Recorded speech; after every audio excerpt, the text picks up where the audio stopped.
Truth about Britain's UFOs is revealed. A near mid-air collision. I can't speculate on what it was, I really can't. I mean, I don't know to this day what it was. A World War II bomber's close encounter. I don't talk about it too much to people, only close friends.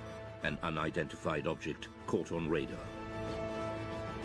And new evidence on one of the most celebrated UFO cases, the Welsh Roswell. If it could be shown that any UFOs were extraterrestrial in origin, people's entire belief system would fundamentally change. Strange, unexplained stories that leave many wondering if there really is life out there.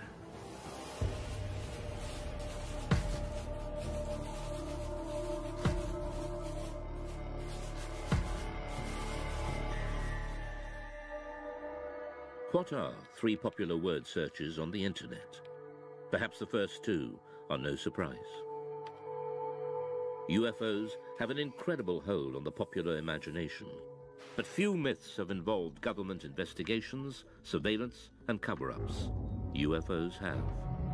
One person who knows just how seriously UFO sightings have been taken by the British authorities is ex-MOD operative Nick Pope. From 1952 onwards, it was decided that there really needed to be a small unit set up permanently to research and investigate the UFO phenomenon. And really from the 50s right up until 2009, the Ministry of Defence did have a small project looking at the UFO mystery. Pope manned the UFO desk in the 90s, helping add to the thousands of files the ministry had gathered for decades. Subject making his way. Now that they're being released from the vaults, key UFO eyewitnesses give their side of the stories. And UFO experts, skeptics and believers interrogate just what the MOD was keeping secret. Dr. David Clark is the journalist who helped first persuade the MOD to release the files. If you look in the files, there are thousands of unusual things that people have seen in the sky from right across the British Isles. There's absolutely no doubt that people see things in the sky that they can't identify. They always have done.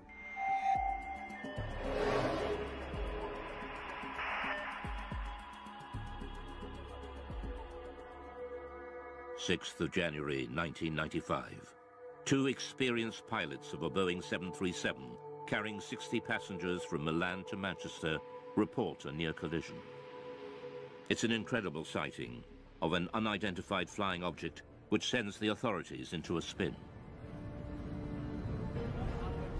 In the Ministry of Defence files, there are quite a number of incidents involving near misses between civil aircraft and unidentified flying objects. The most impressive of all was a report that was made by the crew of a British Airways 737. Speedbird 5061, overhead pennines 9 miles. They were just about to enter this cloud bank, quite a clear sky, good sort of vision. Suddenly the first officer said he saw this object coming towards him like an illuminated Christmas tree.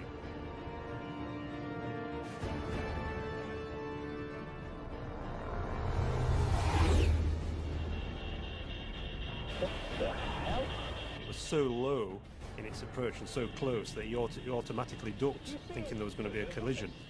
And this thing just zoomed past, and immediately he turned to the captain and said, "Did you see that?" The captain said, "Yeah, I saw it as well."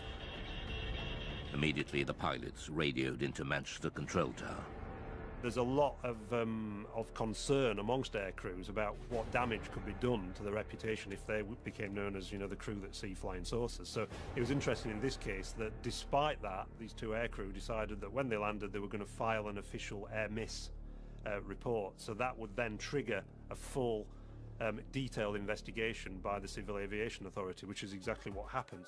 For the first time, the MOD files show how this extraordinary incident sparked a full-scale investigation conducted by aircraft near-miss investigator Anthony Booth. Well, it was unusual for a start because it was the only one in my memory in 7 years of working in that particular department that I'd actually dealt with something like this. We could talk to the pilots, both the pilots. We would go through looking at radar recordings, RT transcript recordings of the voices of the pilots, recordings of what Manchester Air Traffic Control had to say. We just looked at anything that might shed some light on what this object might have been. The pilots now refuse to talk publicly about the near crash, but the MOD files recall what they told Anthony Booth at the time. My attention was initially focused on the glare shield in front of me, but I was diverted by something in my peripheral vision. The object had a number of small white lights, rather like a Christmas tree. The high speed of the object, although unable to estimate its distance, it was very close. There's a transcript of the conversation between the captain of the 737 and ground control. This is Speedbird 5061. We just had something go down the right-hand side, just above us, very fast. And Manchester immediately come back and say, well, there's nothing seen on radar. Was it an aircraft? Well, it had lights. It went down the starboard side very quickly. Manchester say, and just above you? Just slightly above us, yes. Manchester then advised them to keep an eye out for anything, but they can't see anything at all. It must have been very fast. It gone down very quickly after it passed you, I think. Okay, well, there you go. The Manchester control tower could not find any radar signal. To radar expert Doug Robb, this is extraordinary. It says the likelihood of such activity escaping detection is remote, as the area is well served by several radars, and any movement at the levels in question would almost certainly have generated a radar response. Nothing was seen. So what was it that avoided radar detection? The MOD files showed that the investigators and pilots considered all the possibilities. It was a hang glider. At night, he's suicidal. Hang glider would not be picked up by normal radar, no. A comet? No, I don't think so. A meteor could be detected on re-entry if the radar was looking exactly in the right direction as that piece of debris went past at some speed. Military? Oh, maybe, but I didn't recognise it. But we're near a major airport. It would have shown up on the radar response. Spy plane? I don't think so. Didn't look like a stealth. Stealth aircraft would not be picked up by normal radars. If a spy plane is being kept secret, it's not going to be flying where people can see it. And certainly nowhere near airliners. UFO? That'd be daft. I don't know. These pilots are not lying. They did have an unusual experience, which to them remains baffling. The files show the investigation seriously analysed the possibility of military activity, but they found no evidence from any official source. It seems most unlikely that such a flight would have been conducted so close to a busy international airport. So what was it? We revealed the conclusion, locked away in the MOD vaults since 1995, reached by Anthony Booth's investigation. Most of the incidents that we looked at, we could arrive at some conclusion, definite conclusion, but in this case, we couldn't really. We had to come up with an assessment of cause and risk. Both the risk and the cause were unaccessible. Degree of risk, unaccessible. Cause, unaccessible. Really, that statement is really, really unusual to find that in an official air miss report, and it's basically saying we don't have a clue what was seen. Look, they'll say back at BA. I think they might rib us about this one. At the end of their the summary of the working group's discussions, it says that there is no doubt that these pilots both saw an object and that it was of sufficient significance to prompt an air miss report. Unfortunately, the nature and identity of this object remains unknown. To speculate about extraterrestrial activity, fascinating though it may be, is not within the group's remit and must be left to those whose interest lies in this field. To some ufologists like Nick Pope, the absence of any real conclusion leaves serious and unanswered questions. Now, to me, this was quite extraordinary. UFO does not mean alien spacecraft, but clearly, in some people's minds, whether it was the pilot and the first officer, or whether it was the investigators at the Civil Aviation Authority or the Ministry of Defence, clearly somebody was thinking, well, maybe, just maybe, this is something extraterrestrial. I can't speculate on what it was. I really can't. I mean, I don't know to this day what it was. All I know is that we can't assume we know everything in this day and age. There may be things that we don't know about. The Manchester near-miss investigation shows just how seriously unexplained sightings were taken by the MOD.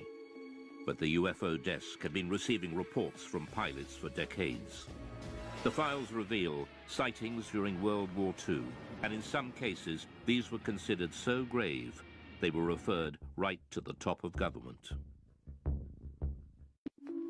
The newly released UFO files confirm what many experts suspected. The British government was investigating unexplained sightings as far back as World War II. I don't talk about it too much to people, only close friends who experienced perhaps flying during the war.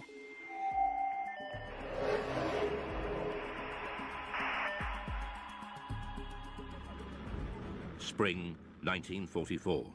Britain was engaged in heavy bombing raids over Germany.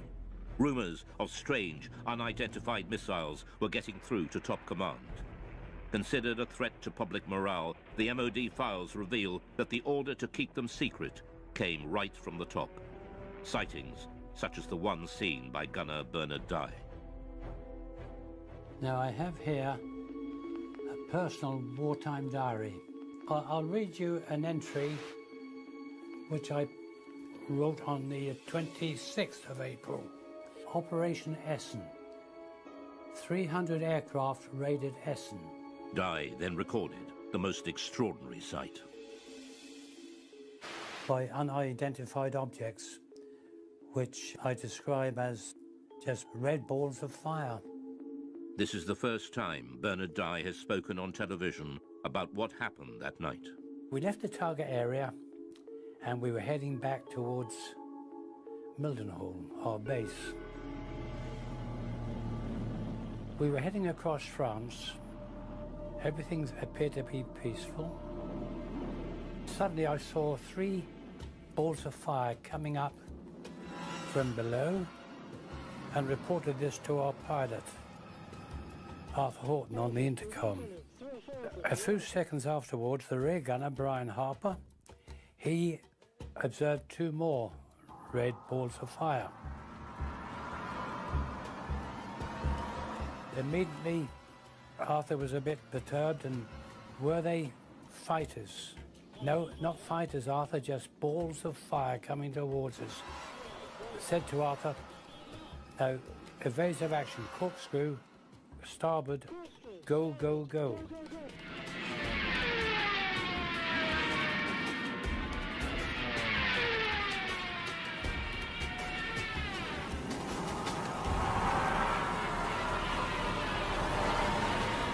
We travelled over 300 miles per hour.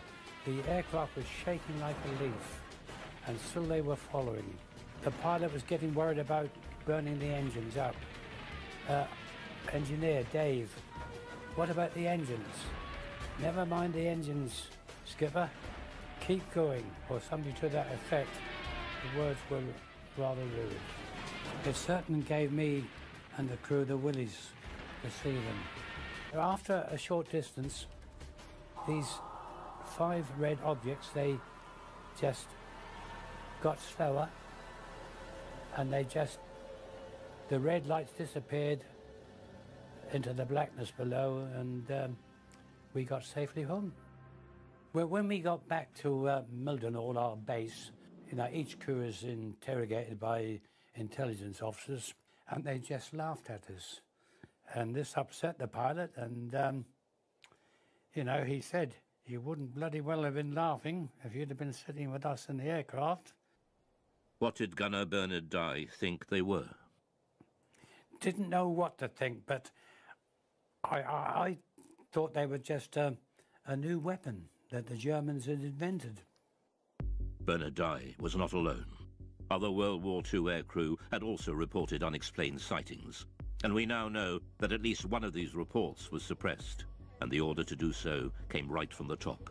Wartime Prime Minister Winston Churchill was so terrified the report would leak out, he ordered a 50-year blackout. Mr. Churchill declared that the UFO incident should be immediately classified for at least 50 years and its status reviewed by a future Prime Minister.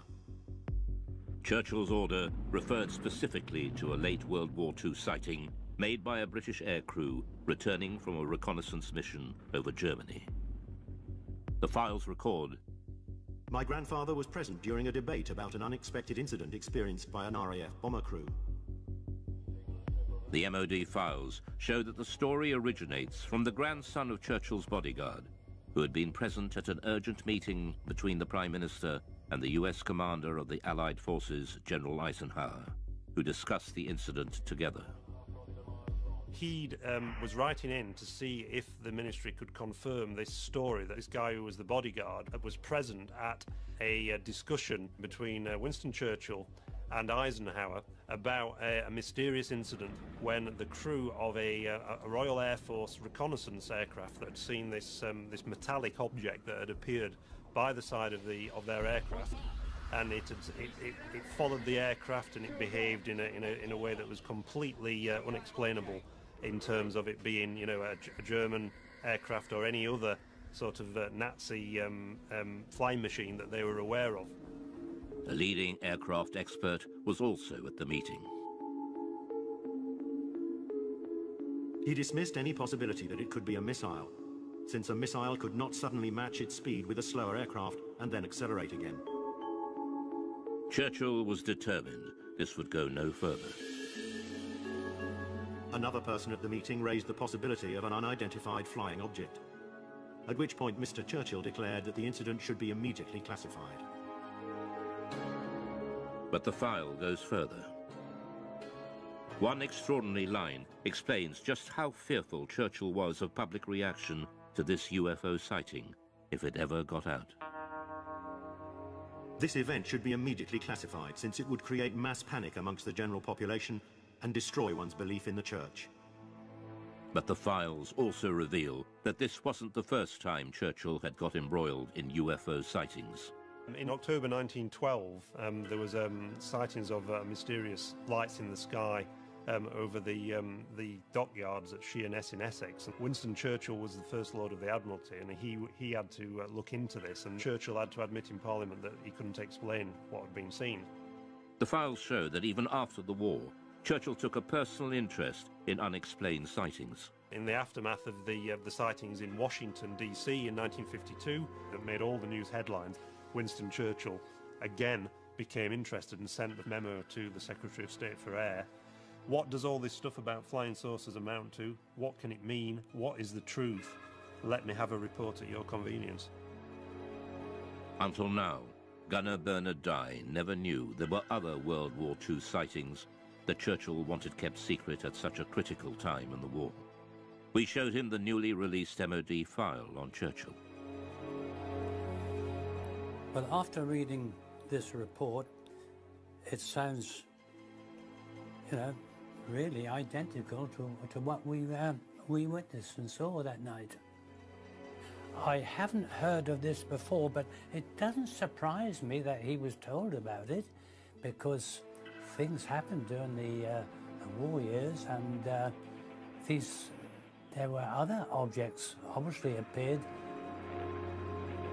It's interesting that during the 1940s there were a very large number of sightings reported by aircrew, and there are various Royal Air Force files at the National Archives that detail some of these reports. Rocket phenomena they were described as, but they were never able to explain them. And at the end of the war, when they debriefed some of the Luftwaffe pilots, they said that they'd seen very similar things themselves, and they thought they were Allied secret weapons. So is there an explanation as to what the aircrew saw? Dave Clark has his own theory. They just thought that it was a combination of misperception on part of the aircrew. They were expecting enemy action because they were so charged up on adrenaline.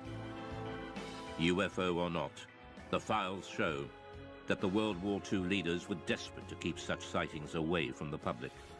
The next file reveals how, even decades later, the government was still panicking about UFOs.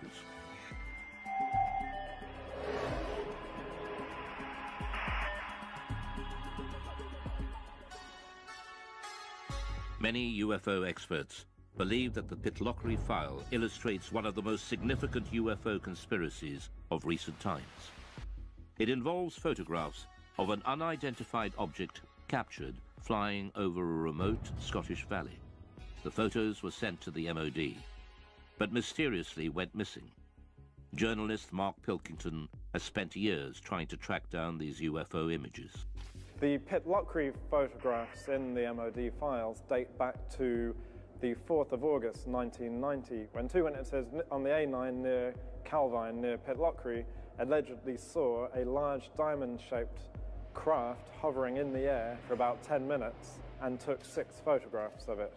And the object that they claimed to have seen was accompanied by 2 aircraft, which the MOD later identified as Harriers. The photographer has never been identified. He sent the 6 photographs to the Scottish Daily Record newspaper. The paper never ran the story. Instead, they referred them to the MOD for investigation. The Ministry of Defence took their own copies of the photographs, which have since disappeared. They, according to the files, sent the original negatives back to the Scottish Daily Record, which inexplicably never ran a story on the subject and never published the photographs, and presumably returned them to the 2 men whose names have been removed from the file, so we can't ask the 2 men. So mystery piled upon mystery. All that remains in the files is a photocopy of the alleged photographs.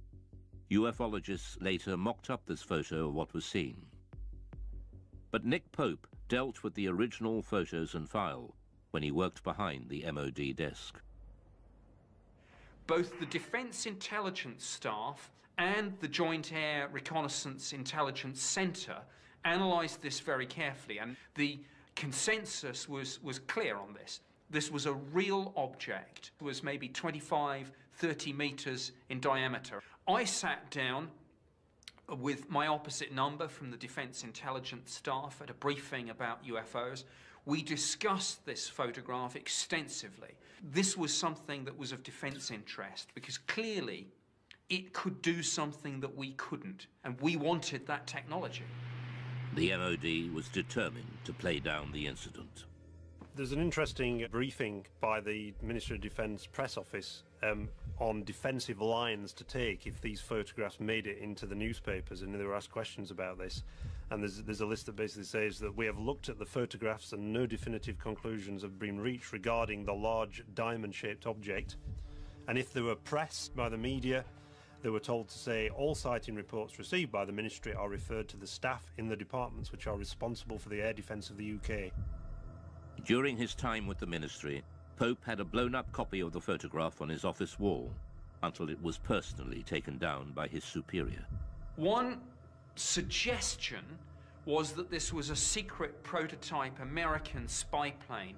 My head of division convinced himself that this probably was some secret aircraft or drone, and he ordered that this be removed. We know from the files that there was a lot of internal discussion about, were the Americans flying this incredible spy plane, and if so, why had they not asked for permission, for this thing to fly through British airspace? Journalist Mark Pilkington believes that events at the time could well have influenced what people thought they had seen. This was just 2 days after the first Gulf War had broken out, and there were certainly great deployments of aircraft towards the Middle East, and the UK was a kind of sort of stop-off point and a sort of launch pad for a lot of those aircraft. The MOD were clearly worried about public reaction, just as Churchill had been 4 decades earlier. So was there a cover-up by the MOD over the mysterious Pitlochry photographs? There's a possibility that the Ministry of Defence destroyed these images, possibly because they thought that they were some American spy plane that they'd rather we didn't know about, or maybe if this thing genuinely remained unexplained, because we simply didn't want the embarrassment of saying that there might be things in our airspace with speeds and manoeuvres that exceed everything that we've got, and yet which remain unexplained. However, all we're basing this on, we should make clear, is a very grainy, fuzzy black and white image that, for all I know, could have been drawn by a child with crayons. Mark Pilkington is still looking for the real Pitlochry photographs to find out just what did put Britain's defences to the test. But 6 years later, on Britain's east coast, another UFO sighting sparks off a full-scale military investigation and a direct challenge to the Secretary of State for Defence. In 1996, the Ministry of Defence was drawn into a serious breach of UK defences by a UFO over East Anglia. MOD files reveal it not only involved the police, Coast Guard and RAF, but a call to the Defence Secretary to scramble jet fighters.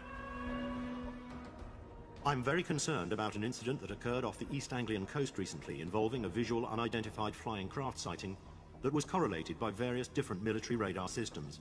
Why weren't our jets scrambled? It was one of the biggest UFO scares ever.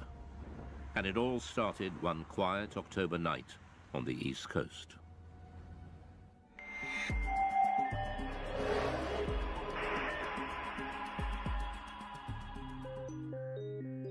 It was the police officers, actually, who phoned in the first reports. There's an extract from that. In the early hours of the morning, the police are saying we can see a strange red and green rotating light in the sky directly southeast from Skegness.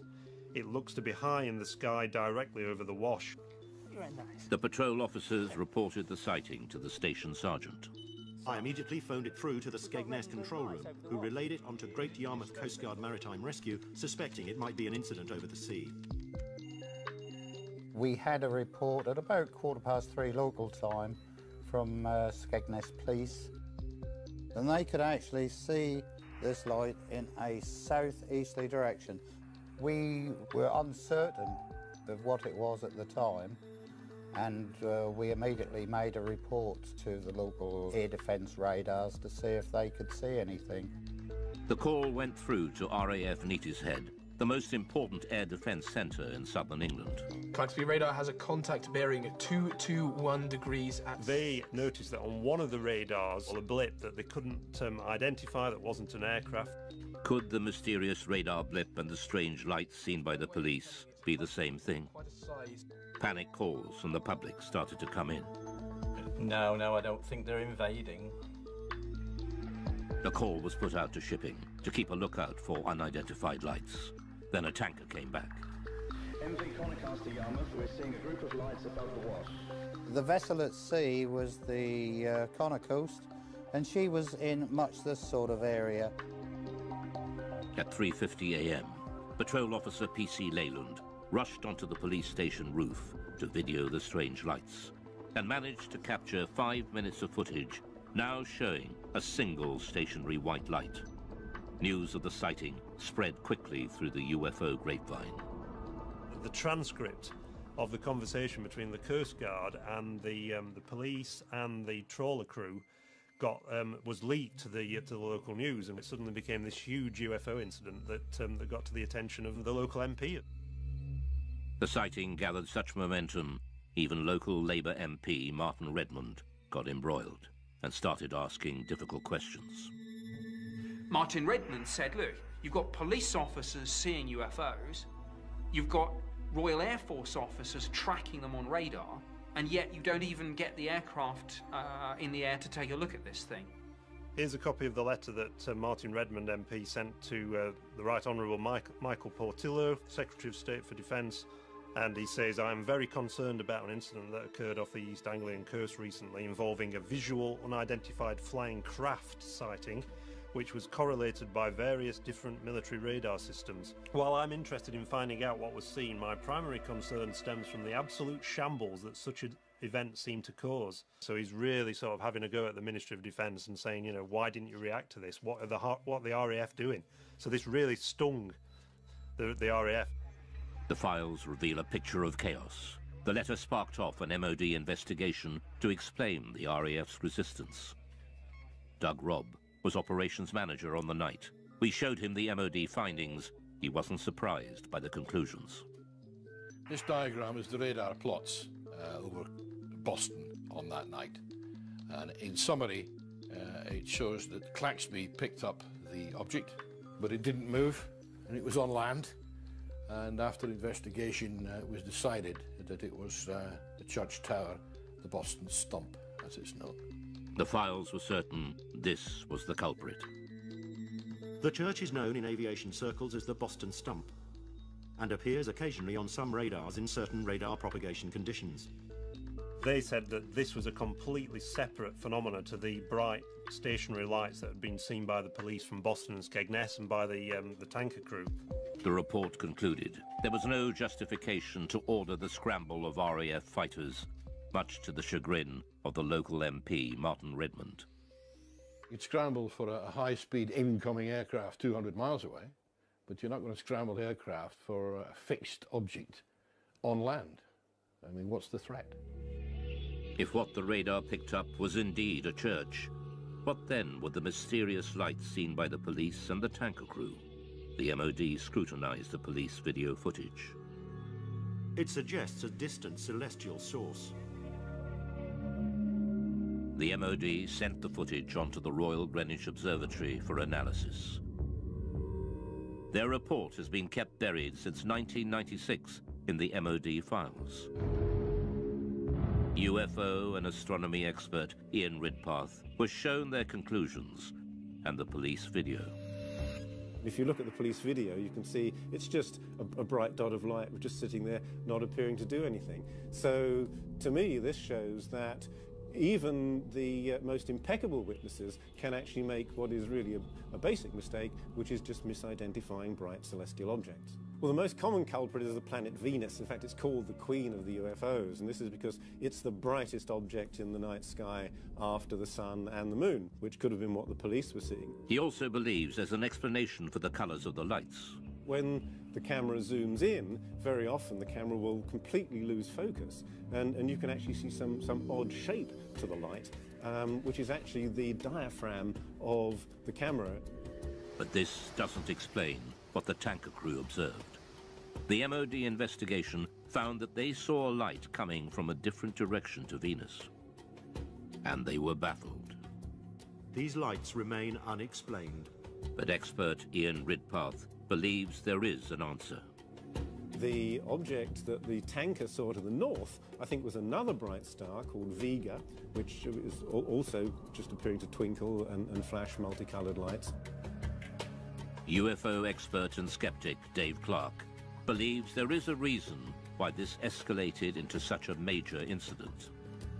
This happened in 1996, which was the very height of the popularity of the X-Files series on TV. It was the biggest sort of year, the 1996-97, in terms of number of reports they received since 1978. So is this case closed for East Anglia? Or will more mystery emerge, just as it has, with one of Britain's most celebrated cases that refuses to go away, the Welsh Roswell?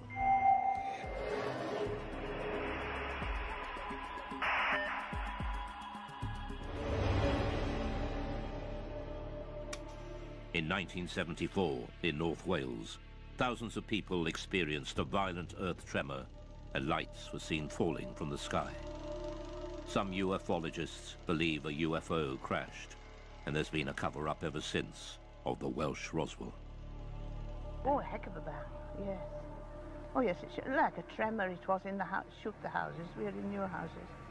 And it seemed to come right on top of their head until the house is coming down. There were lights coming from the top of the mountain, just up over there. 24th of January 1974 at 21:50 GMT. 5 bodies, spectacularly incandescent, were observed traversing the sky. New information has been revealed that opens the mystery further. Named as one of the main witnesses in the Berwyn incident is Hugh Lloyd, then a 14-year-old farmer's son. Just after 8:30 p.m., Hugh's family felt the massive earth tremor. It was a frightening experience. Almost 40 years on, Hugh still remembers that day as if it were yesterday. It was like this thud, and straight away the whole place started shaking very violently. The light flickered and the lights in the picture on television, snow on the screen. But we were all frightened. We didn't have a clue what it was. And Enoch said it must be an explosion. And then the phone started ringing. Hello? like neighbours, you know, phoned in to ask, did you feel that? And then roughly about 20 minutes, there was a knock on the door. And there was a police officer there. And he said, we've had reports there's a plane crash that come down on the Berwyn, and we'd like to commandeer your Land Rover to go up there. Me being 14, I said, well, Enoch, you better drive it.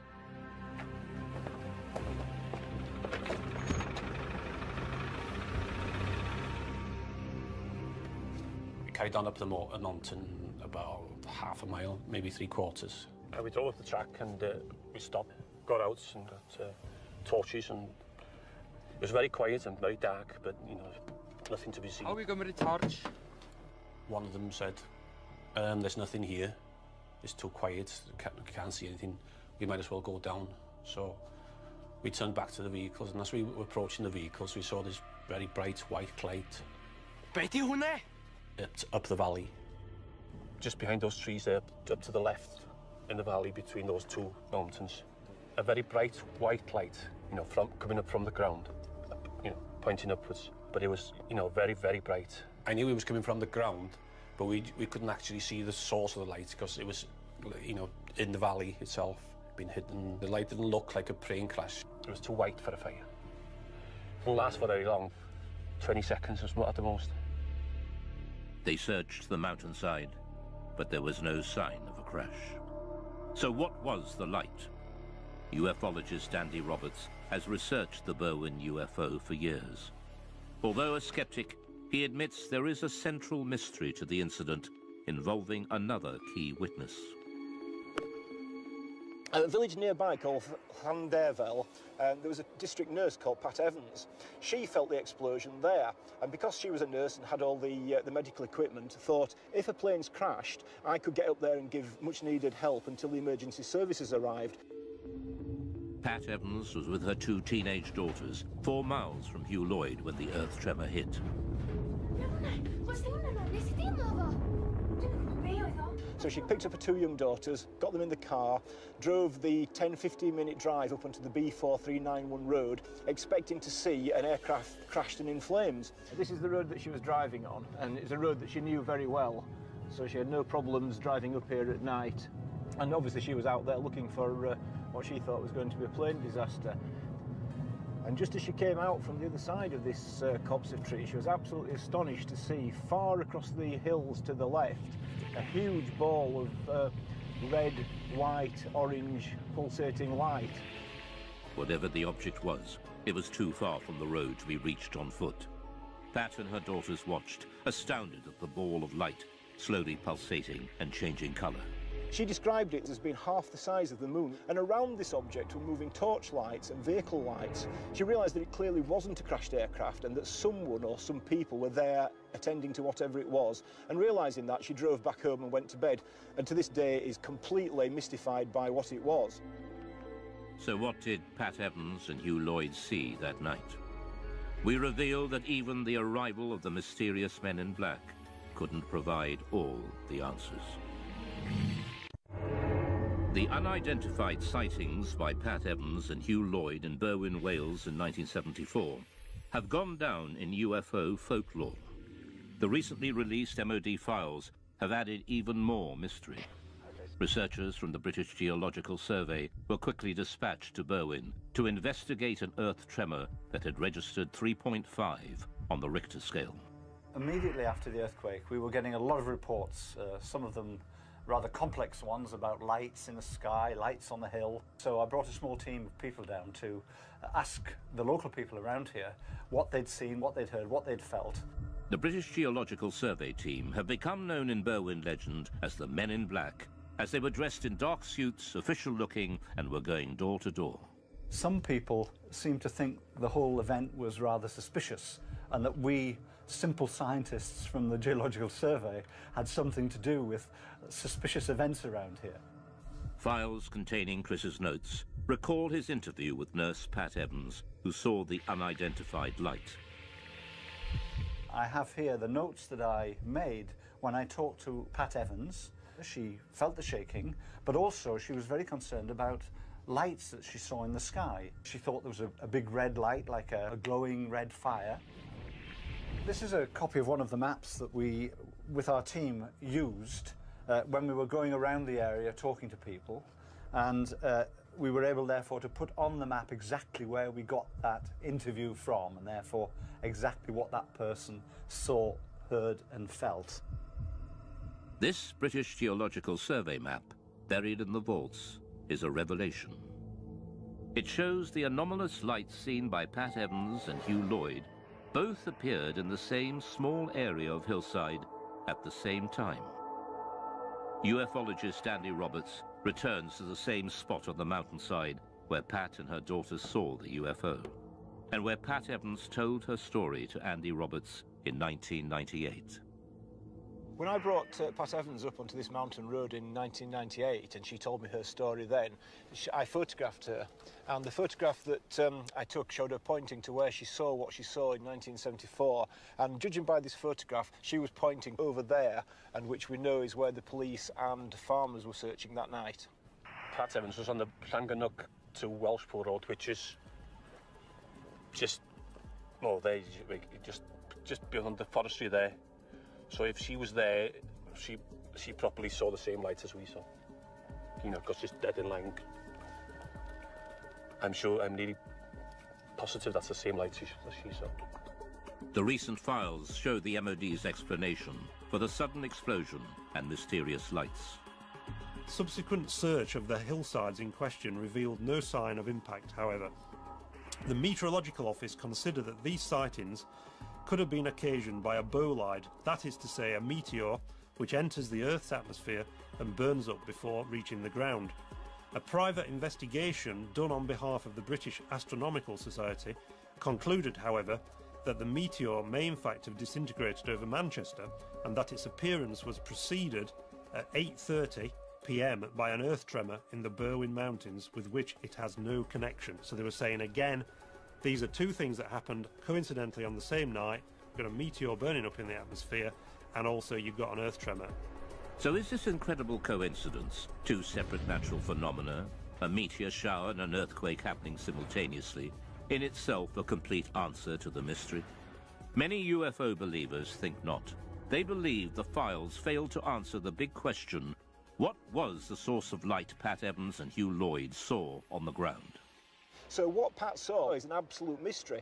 I don't think it's a UFO for a minute, although it is an unidentified something. It appeared to be on the ground. If anything, it's an unidentified grounded object. But it's a mystery. So in and amongst all the hype about aliens and extraterrestrial crashing, in amongst the truth and the fact about an earthquake and bolide meteors, what we have is a mysterious sighting of a stationary, large, glowing object on the ground for at least 10 minutes. So is this case closed for Berwyn? There are still many unanswered questions. The Berwyn Mountain incident is, I think in many people's minds, it's not case closed. Some people believe that the release of these files is itself disinformation, and that the Ministry of Defence is still covering up some great secret truth about UFOs. The MOD has agreed to release all the UFO files over time. But will all the secrets be revealed? It seems that the public is not ready to give up believing just yet. For some people, UFOs are with us for a long time to come. Well, until the real ones show up. Some people suggest that this drip feeding of information to the public about UFOs is getting people ready for the day when it is announced that actually these things are real. Things are real. Things are real. Things are real. Things are real.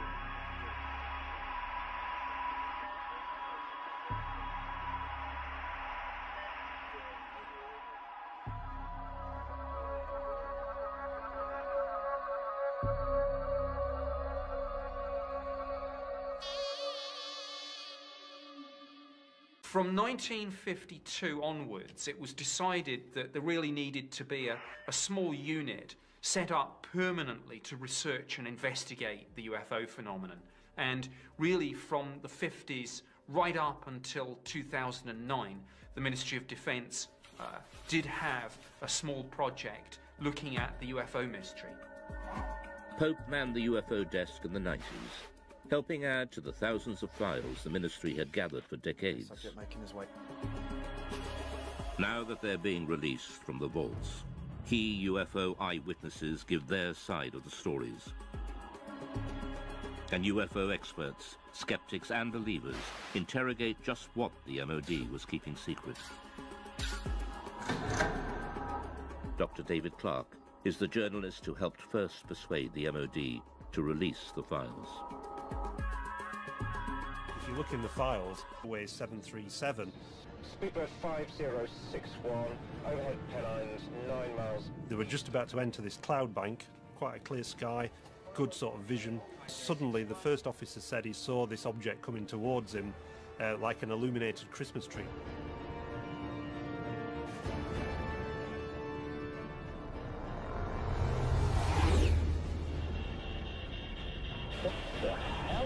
It was so low in its approach and so close that he automatically ducked, thinking there was going to be a collision. And this thing just zoomed past, and immediately he turned to the captain and said, "Did you see that?" The captain said, "Yeah, I saw it as well." Immediately, the pilots radioed into Manchester Control Tower.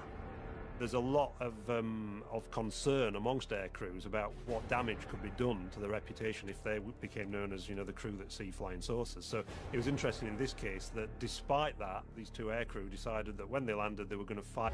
If it could be shown that any UFOs were extraterrestrial in origin, people's entire belief system would fundamentally change. Strange, unexplained stories that leave many wondering if there really is life out there.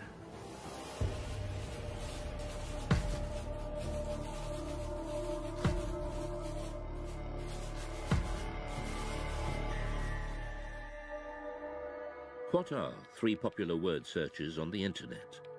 Perhaps the first 2 are no surprise. UFOs have an incredible hold on the popular imagination, but few myths have involved government investigations, surveillance, and cover-ups. UFOs have. One person who knows just how seriously UFO sightings have been taken by the British authorities is ex-MOD operative Nick Pope.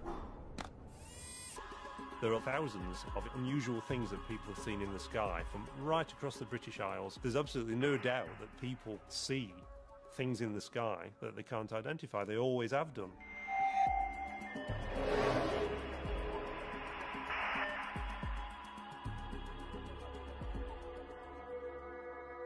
January 6th, 1995. 2 experienced pilots of a Boeing 737 carrying 60 passengers from Milan to Manchester report a near collision. It's an incredible sighting of an unidentified flying object which sends the authorities into a spin.